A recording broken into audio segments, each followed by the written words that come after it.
ఏపీలో ఎన్టీఆర్ భరోసా పెన్షన్ పంపిణీ ప్రక్రియ కొనసాగుతోంది. తునిలో లబ్ధిదారులకు ఎమ్మెల్యే యనమల దివ్య పింఛన్ నగదును అందజేశారు.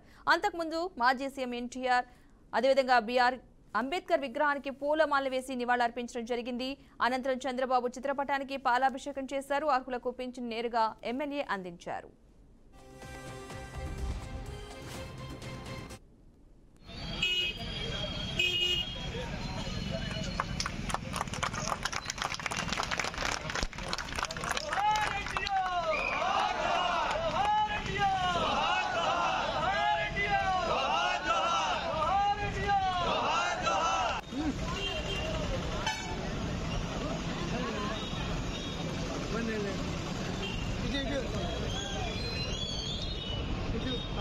మన తుని నియోజకవర్గ శాసనసభ్యురాలు శ్రీమతి యనమల దివ్య చేతుల మీదుగా ఈ పెన్షన్ పండుగ అనే కార్యక్రమాన్ని మన తుని పట్టణంలో ప్రారంభించుకోవడం జరిగింది.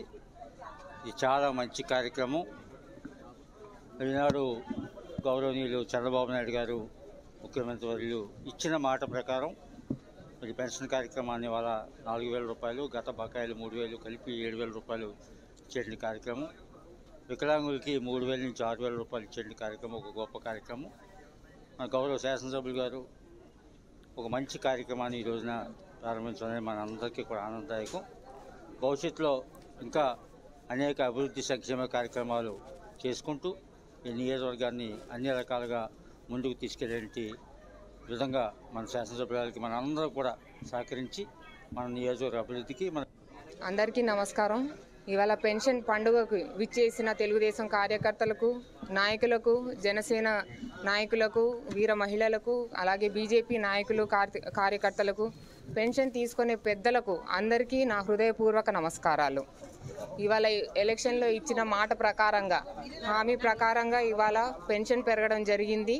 వృద్ధులకు 3,000 నుంచి 1,000 రూపాయలు పెంచి 4,000 చేశాం. అలాగే ఏప్రిల్, మే, జూన్ 1,000 కూడా 3,000 కలిపి 4,000 ప్లస్ 3,000 కలిపి ఇవాళ 7,000 ఇవ్వడం జరిగింది. అలాగే వృద్ధులకు కూడా 6,000 పెన్షన్ చేశాం. 3,000 నుంచి 3,000 పెంచి 6,000 పెన్షన్ చేశాము. ఈ సామాజిక పెన్షన్ అనేది తీసుకొచ్చిందే మన తెలుగుదేశం ప్రభుత్వం. నాడు ఎన్టీఆర్ గారి నుండి నేడు మన చంద్రబాబు నాయుడు గారు వరకు పెన్షన్ పెంచుతూ వచ్చాం. ఇప్పుడు మీ అందరికీ తెలుసు మన ఆంధ్రప్రదేశ్ ఎంత ఆర్థిక ఇబ్బందితో ఉందో. ఎన్ని ఆర్థిక ఇబ్బందులు ఉన్నా కానీ అవన్నీ అధిగమించి మీ అందరికీ మేలు జరగాలని చెప్పి ఈ పెన్షన్ ఇవాళ పంచడం జరిగింది. అలాగే ఇది ప్రజాప్రభుత్వం. ఈ ప్రజాప్రభుత్వంలో అందరికీ తప్పకుండా మంచి జరుగుతుంది. మీ పెన్షన్దారుల ఆరోగ్యం బాగుండాలని, వాళ్ళకి మేలు జరగాలని ఇవాళ ఈ పెన్షన్ పండుగ చేపట్టాం. ఇలాంటి ఎన్నో మంచి కార్యక్రమాలు తప్పకుండా రేపొద్దున రానున్న రోజుల్లో ఈ ఎన్డీఏ కూటమి ప్రభుత్వం తప్పకుండా తీసుకుంటుంది.